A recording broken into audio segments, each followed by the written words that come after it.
Nitong Monday ng last day ng 2026 NBA regular season. Kaya super exciting ng mga susunod na araw. Maraming senaryo sa playoffs, lalo na sa Western Conference. Kabilang nga dito ang dalawang paboritong koponan ng mga Pinoy fans na Lakers at Warriors. Sasabihin ko sa inyo ang possible opponent nila sa playoffs o play-in. Tara simulan na natin. So una, quick update muna tayo sa West standings. Unahin muna natin ang mga teams na lock na sa kanilang spot. Entering the final day, number 1 pa rin ang OKC Thunder. For the third straight year, silang top seed ng Western Conference. Hindi nga lang West, buong NBA.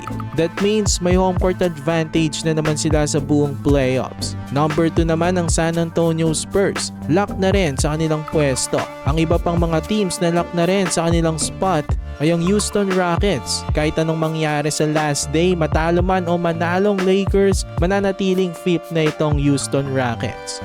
Number 6 naman ang Minnesota Timberwolves. Number 7, Phoenix Suns. At number 10, Golden State Warriors. Again, ayan na yung mga lock sa kanilang spot sa West.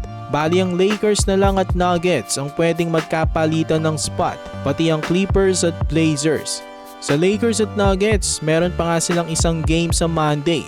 Makakalaban ng Lakers ang Jazz, tas ito namang Nuggets, makakalaban ng Spurs. So itong mga scenarios para sa kanila. Unang scenario, kapag nanalong Lakers sa Jazz, natalo naman ng Nuggets sa Spurs, aangat ang Lakers sa number 3 spot.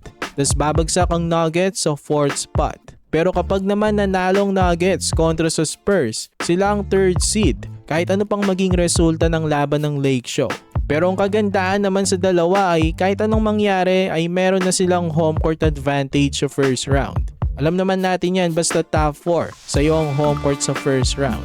Sa play-ins naman itong mga scenarios. Again, ang Warriors at Suns lock na sa kanilang spot. Suns ang number 7 at number 10 nga ang Warriors. Itong Blazers at Clippers naman tabla ng standings. Pero ang Blazers ang may hawak ng tiebreaker. So sila ang number 8 kapag nanatiling tabla sila sa last day ng regular season. So para sa Clippers, kung gusto nila makabalik sa 8th spot, kailangan matalo ang Blazers at manalo naman sila sa kanilang last game. Sobrang laki kasi ng difference ng 8th spot sa 9th spot.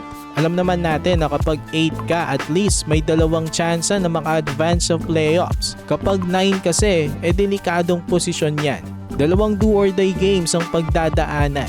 So mga Warriors fans, either Clippers o Trailblazers, sa dalawa lang na ito ang makakalaban ng inyong Warriors. Possible Curry versus Kawhi na naman sa play-in.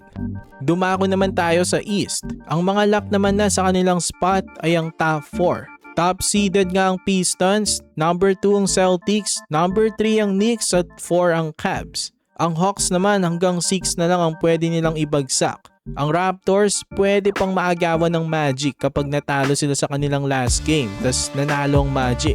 Pero kung manatiling tabla sila, number 6 pa rin itong Raptors kasi silang may hawak nga ng tiebreaker. Ito namang Miami pwede pang maagawan ng Hornets kasi sila naman ang may hawak ng tiebreaker.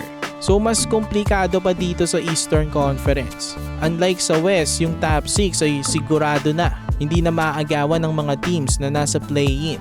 So ayan lang naman ang ating video. Ano masasabi niyo mga kabakens? Ano bang inyong team? I-comment nyo yan sa ibaba. For more NBA content, i-like nyo ng ating video at mag-subscribe na rin sa JB Buckets.